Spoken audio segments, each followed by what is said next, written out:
বিকালবেলায় আমি বেরিয়ে পড়লাম কল্যাণীর দিকে যাব বলে।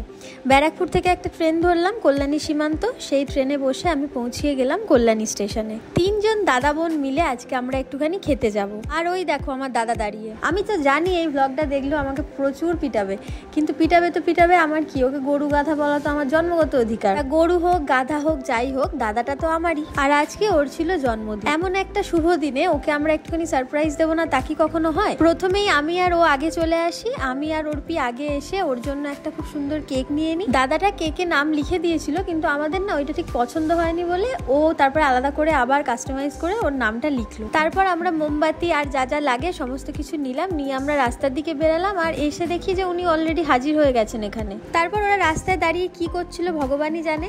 আসলে অর্পি যখন কেকে নাম লিখছিল, সেই নাম লেখার সময় একটু ক্রিম ওর হাতে লেগে গিয়েছিল, আর ওই ক্রিমটা ও টিস্যু দিয়ে মুছেছিল।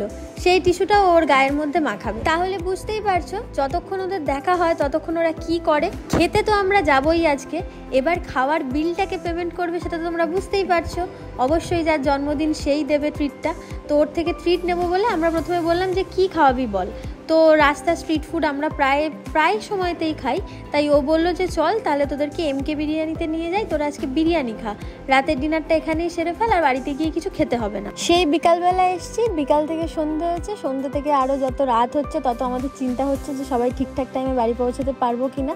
তার জন্য আমরা ঠিক করলাম যে আর এটা ওটা কিছু খাবো না, ওই 1 প্লেট করে বিরিয়ানি হলেই হবে। খাবারটা অর্ডার দেওয়ার পর আমরা বসেছিলাম, কারণ আমরা দুজনে রাখি পরাতাম, কারণ কালকে ওর সাথে আর দেখা হবে না। কালকে রাখি ছিল, মানে ওর জন্মদিনের পরের দিনকে রাখি ছিল। তো আমরা আগে থেকেই প্রি রাখি সেলিব্রেট করে নিলাম। ওর জন্য আমরা খুব সুন্দর একটা রাখি নিয়ে গিয়েছিলাম, খুব কিউট দেখতে রাখিটা, তোমরা দেখে বুঝতেই পারছো কতটা কিউট। আর রাখিটা পরে ওর তো খুব আনন্দ, ওর মুখটা বুঝতেই পারছো কত আনন্দ পেয়েছে। ও অ্যাকচুয়ালি কেক কাটা এইগুলো খুব একটা পছন্দ করে না, কিন্তু আমরা তো জোর করে ওকে কেক কাটাই। আগের বারও তাই জোর করেই কাটিয়েছিলাম। ও একদম পছন্দ করে না এইসব কেক কাটা বা এই কেক খাওয়ানো। তো যাই হোক, জন্মদিন আর কেক কাটবো না এটা কি হয়? ওর কথা হয়তো শুনলে চলে না। আমরা আমাদের মতনই কেক কেটেছিলাম, কেক তারপরে খাওয়া হলো সবাই মিলে। আর অবশিষ্ট যেটা ছিল সেটাকে ওকে বললাম তুই বাড়ি নিয়ে যা, ও তো কিছুতেই নিয়ে যাবে না, বলে ধর আমার পছন্দ না এই কেক কাটা এইসব বাচ্চাদের মতো।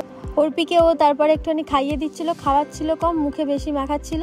তারপরে আমাদের কেক কাটিংয়ের পর চলে এলো বিরিয়ানি। আর বিরিয়ানি দেখেই তো একেবারে হামলে পড়েছি আমরা, খুব খিদে পেয়েছে, সেই কখন এসেছি।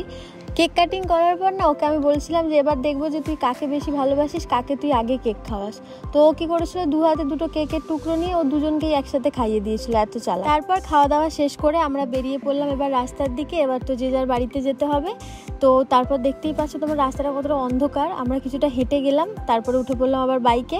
তো দেখা হচ্ছে তোমাদের সাথে আবার নেক্সট ভিডিওতে। ততদিনের জন্য সবাই সুস্থ থেকো, ভালো থেকো, বাই বাই।